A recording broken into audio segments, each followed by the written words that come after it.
पावन धरा को जिस माटी ने ठाकुर दरियाव सिंह, उनके वीर पुत्र सुजान सिंह, अमर शहीद जोधा सिंह अटैया जैसे वीर सपूतों को जन्म दिया और जिस धरा के निर्भीक पत्रकार के रूप में गणेश शंकर विद्यार्थी और राष्ट्रकवि सोहनलाल द्विवेदी जैसे महान साहित्यकार जिस धरा पर पैदा हुए, इस पावन धरा को कोटि कोटि नमन करते हुए मैं आप सबका हृदय से अभिनंदन करता हूं, स्वागत करता हूं।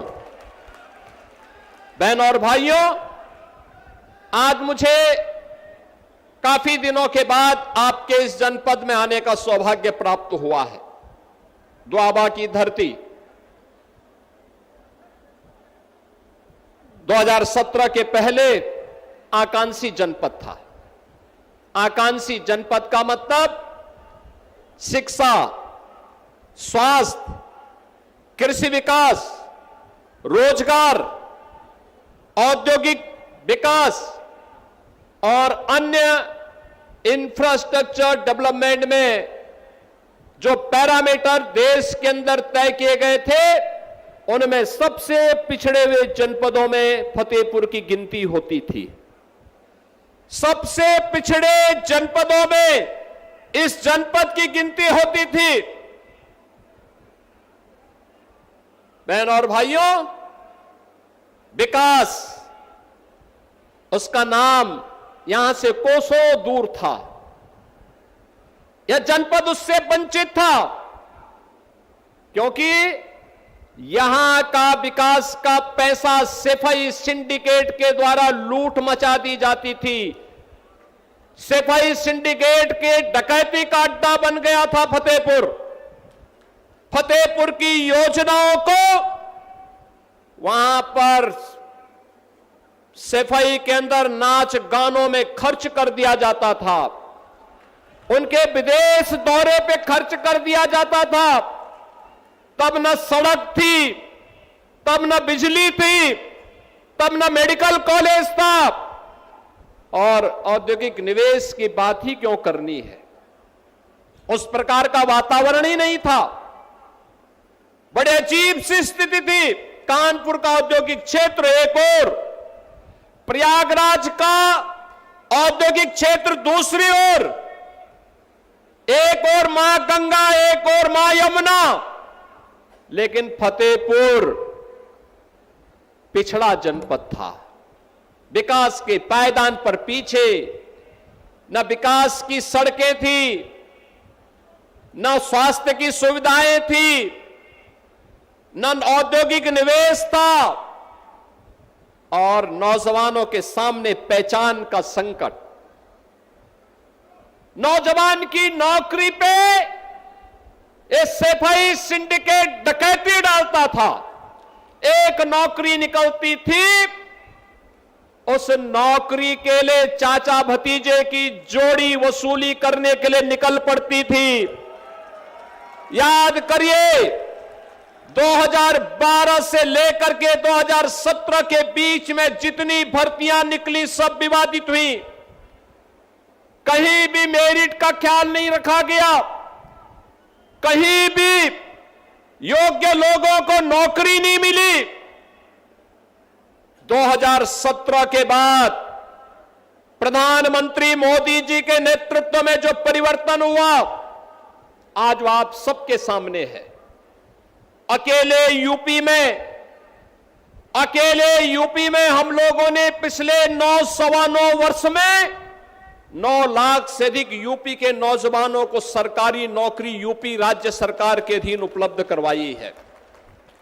आज जब मैं देखता हूं यूपी के अंदर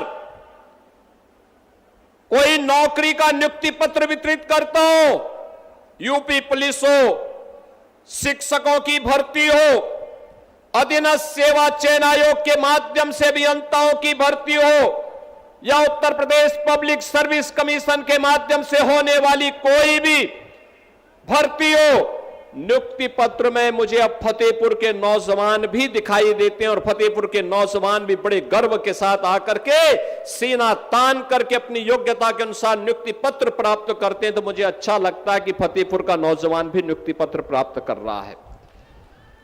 आज बहनों और भाइयों, अगर विकास की योजना की बात होती तो सड़क हो, पुल हो, फ्लाईओवर हो, ब्रिजेज हो, बिजली हो, निवेश हो, हॉस्पिटल हो, मुख्यमंत्री कंपोजिट विद्यालय हो या मेडिकल कॉलेज के निर्माण का कार्य, अब वह आपके जनपद में होता है।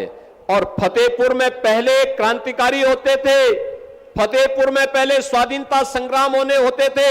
याद करिए, यही के निर्भीक पत्रकार गणेश शंकर विद्यार्थी के नाम पर कानपुर का मेडिकल कॉलेज बन गया, लेकिन फतेहपुर वंचित था।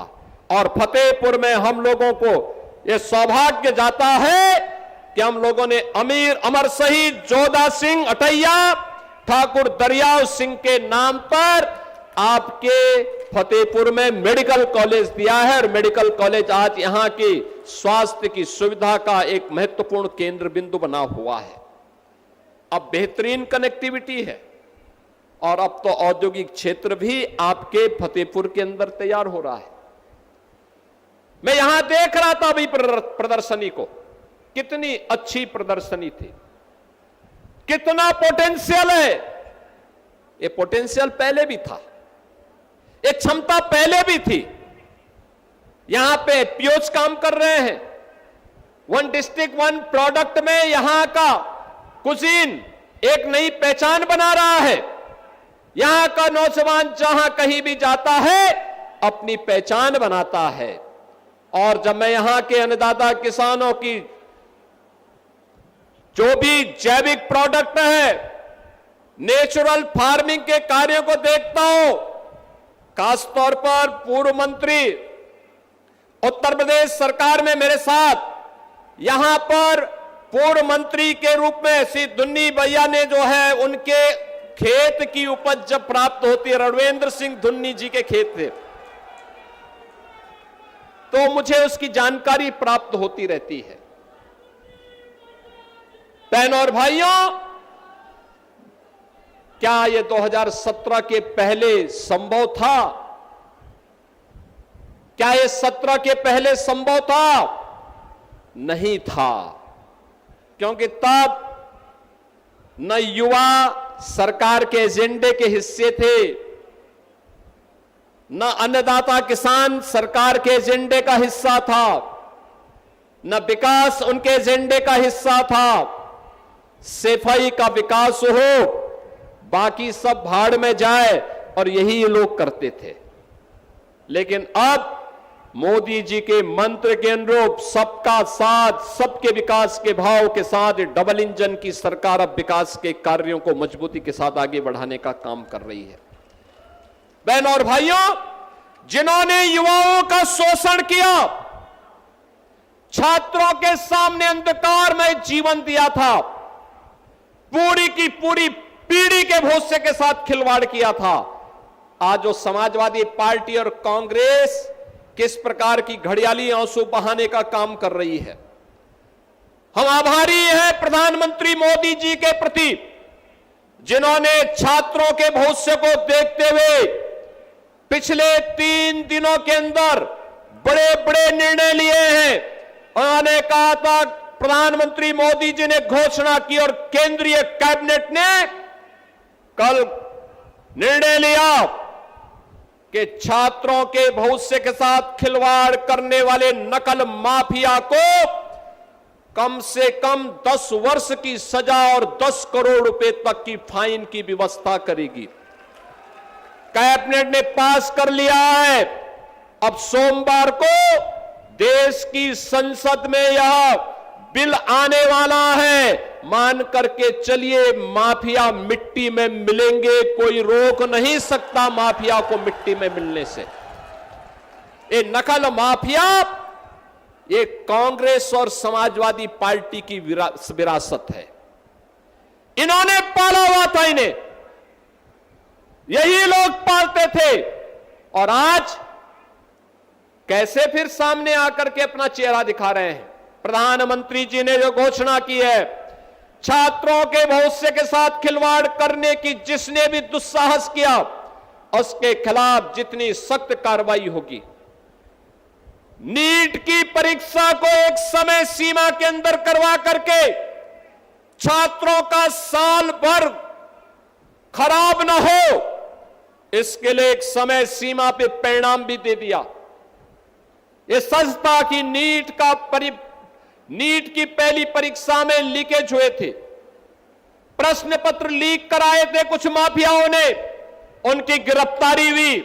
और कल आपने देखा होगा नेशनल टेस्ट एजेंसी जो थी एनटीए के 37 अधिकारियों को बर्खास्त कर दिया गया। सेवाएं हमेशा के लिए समाप्त,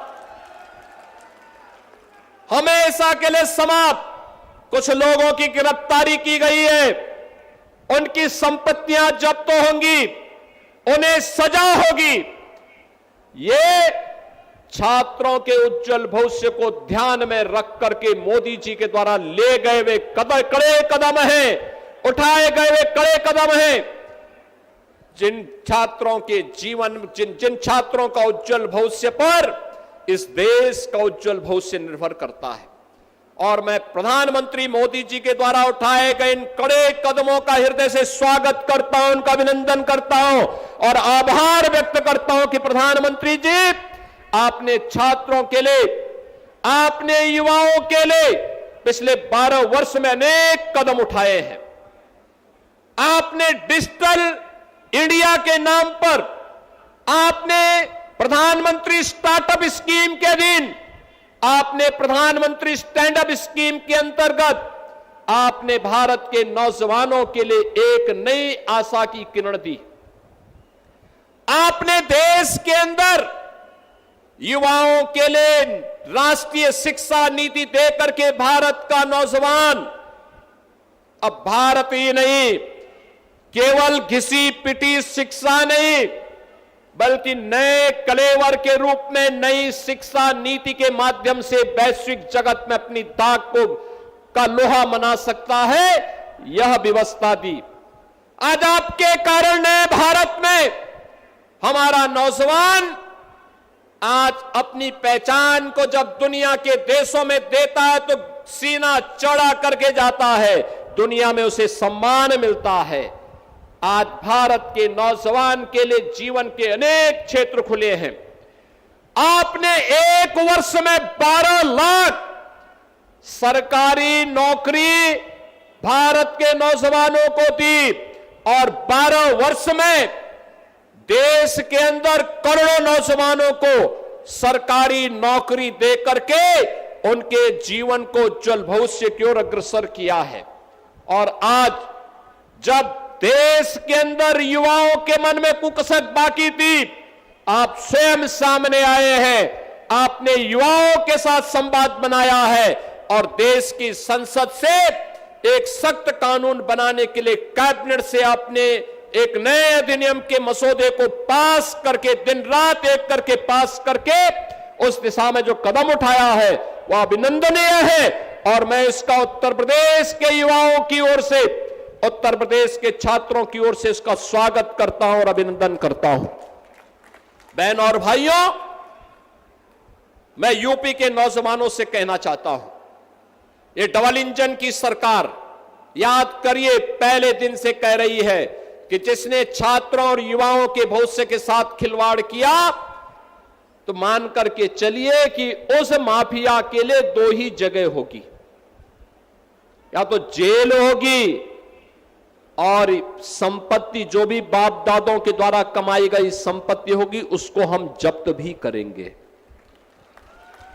याद करना, हमने उन माफियाओं पे लगाम भी कसी है, बहुत सख्ती से लगाम कसी है। कोई खिलवाड़ नहीं कर सकता। अगर खिलवाड़ सपा की तरह, समाजवादी पार्टी की सरकार की तरह खिलवाड़ होता तो यूपी के अंदर हम 9 लाख से अधिक नौजवानों को सरकारी नौकरी नहीं दे पाते। यूपी के अंदर वन डिस्ट्रिक्ट वन प्रोडक्ट के माध्यम से सूक्ष्म लघु मध्यम उद्यम को हम लोग बढ़ावा नहीं दे सकते थे, बड़े बड़े विकास के कार्यों को आगे नहीं बढ़ा सकते थे। बड़ा निवेश इसलिए नहीं आता था क्योंकि हर जगह कोई ना कोई गुंडा और कोई ना कोई माफिया हावी होकर के सरकार को चुनौती देता था। आज मैं कह सकता हूं, हमने पहले दिन कह रखा था, याद करिए समाजवादी पार्टी में एक नारा गूंजता था कि देख सपाई बिटिया घबराई।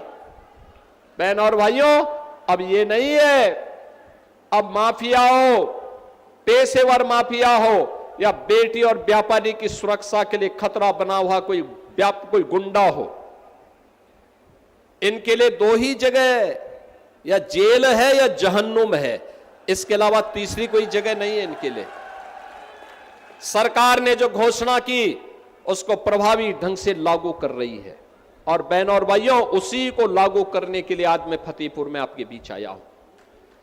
अब याद करिए, आज बिना भेदभाव के योजना का लाभ गरीब को मिल रहा है, विकास गांव तक पहुंच रहा है, अन्नदाता किसान खुशहाल हो रहा है, नौजवान को सरकारी नौकरी और नौजवान को उसकी रुचि के अनुरूप शिक्षा की व्यवस्था। आखिर फतेहपुर मेडिकल कॉलेज में आज यही के नौजवान तो भर्ती होकर के डॉक्टर बन रहे हैं।